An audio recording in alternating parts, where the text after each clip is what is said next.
Germany just did something that looks administrative on the surface, but it hits much deeper than that. This was not some boring document policy buried in a ministry filing cabinet. This was a signal, a real one. And the message behind it is uncomfortable for Washington, uncomfortable for American tech firms, and potentially very important for the future of Europe's digital order. Because when one of Europe's biggest states starts pushing public systems away from dependence on American platforms, that is not just a software preference. That is a power move. At first glance, the issue sounds small. File formats, office systems, government documents. The kind of thing most people would ignore in 5 seconds. But that is exactly why this matters. Major strategic shifts often arrive disguised as technical adjustments. They do not always begin with sanctions, troops, tariffs, or dramatic speeches. Sometimes they begin with governments asking a very simple question. Who controls the systems we rely on every single day? I'm Sefa, an international relations graduate.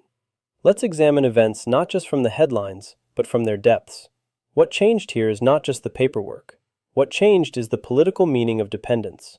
If a state's ministries, courts, agencies, local governments, procurement systems, education departments, and administrative records all run through formats and software ecosystems shaped outside its control, then that state is not fully sovereign in the digital sense, even if it looks sovereign on paper. That sounds abstract until you make it concrete.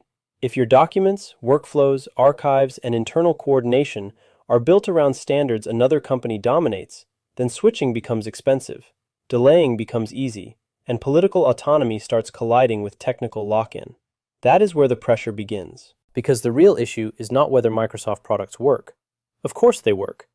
The real issue is what happens when a state decides that convenience is no longer enough, that interoperability matters more, that open standards matter more, and that public administration should not be structurally dependent on a foreign commercial ecosystem.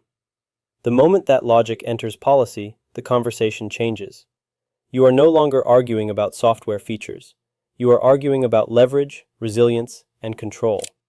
And this matters now because the global environment is much harsher than it used to be.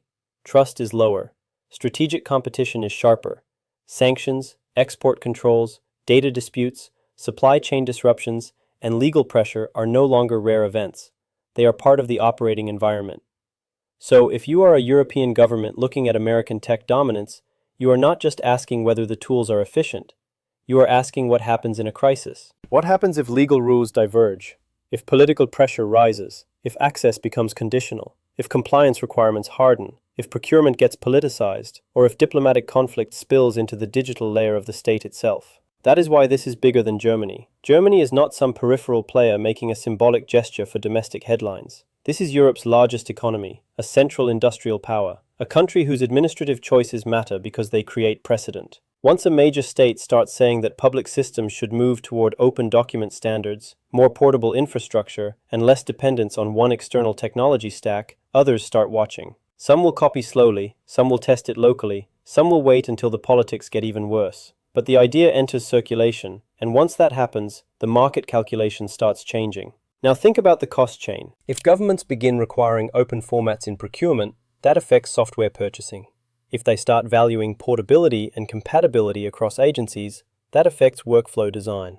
If ministries begin asking whether cloud environments, collaboration tools, archives, and internal communication systems should be easier to migrate away from, then American vendors face a different kind of problem. Not an overnight collapse, not some cinematic ban where logos disappear the next morning. Something more dangerous, a slow weakening of default status. And once you lose default status inside the public sector, regaining it becomes much harder than people think. Because public administration is sticky. Once a standard gets embedded into document systems, training routines, compliance procedures, archiving rules, and procurement language, it can stay there for years. That is why even a technical shift today can have strategic consequences tomorrow. This is not just about who sells licenses this quarter. It is about who defines the administrative backbone of the state for the next decade.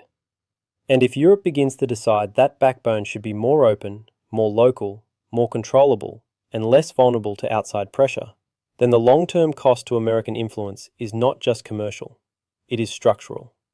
Most people also miss the political timing. Europe has spent years talking about strategic autonomy in defense, energy, trade, and industrial policy. But digital dependence has remained one of the hardest areas to untangle, partly because American platforms are deeply embedded, partly because switching is messy, and partly because nobody likes paying the transition cost up front. But when geopolitical tension rises, that reluctance starts to weaken. Governments become more willing to absorb short-term friction if they think it reduces long-term vulnerability. That is the shift worth watching. Once political leaders decide that resilience is worth inconvenience, the whole logic of procurement changes. And that has wider implications for Washington. Because the United States has benefited for years from something larger than military power alone. It has benefited from ecosystem power, standards power, platform power, network power. The ability of American firms to become woven into the ordinary functioning of allies, partners, markets, institutions, and bureaucracies. That kind of embedded presence creates influence even when nobody calls it influence. But it also creates backlash when partners begin to feel overexposed. The more central your systems become, the more likely others are to ask whether that centrality is becoming a liability. This is where the danger starts for US tech. Not in one headline, not in one country.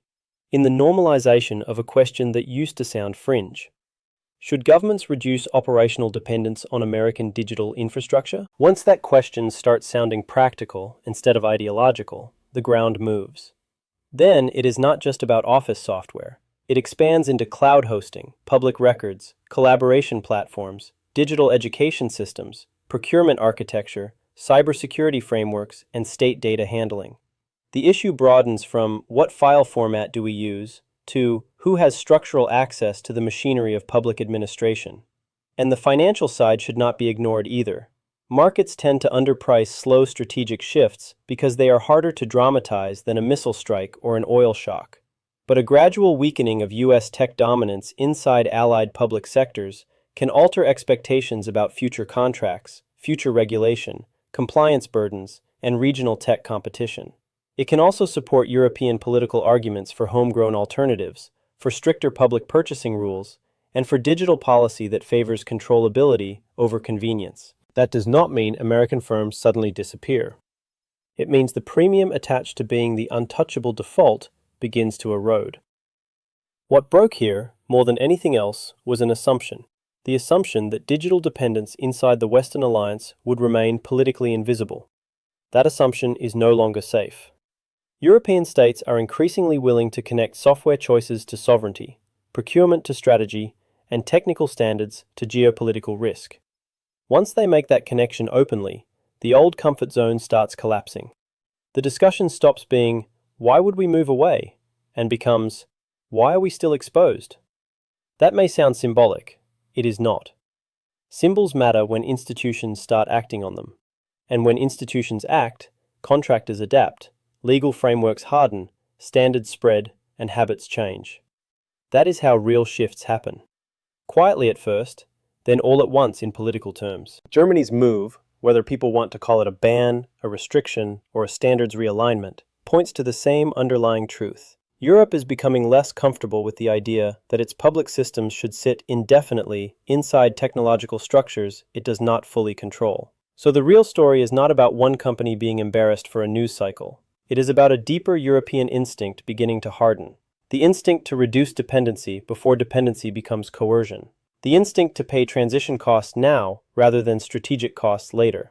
The instinct to treat digital infrastructure not as neutral convenience, but as part of state power itself. And if that instinct keeps spreading, then the pressure does not stop with Germany. It moves into Brussels. It moves into procurement rules. It moves into administrative law. It moves into the logic of how Europe defines trust, compliance, resilience, and control in the digital age. That is why this matters beyond a single headline.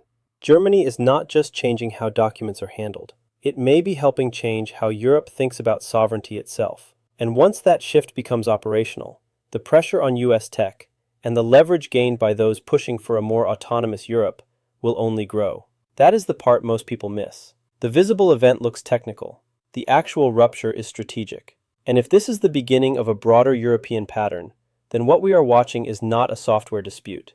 It is the early shape of a digital realignment. If you want more clear, sharp geopolitical analysis like this, subscribe to Sefa in brief.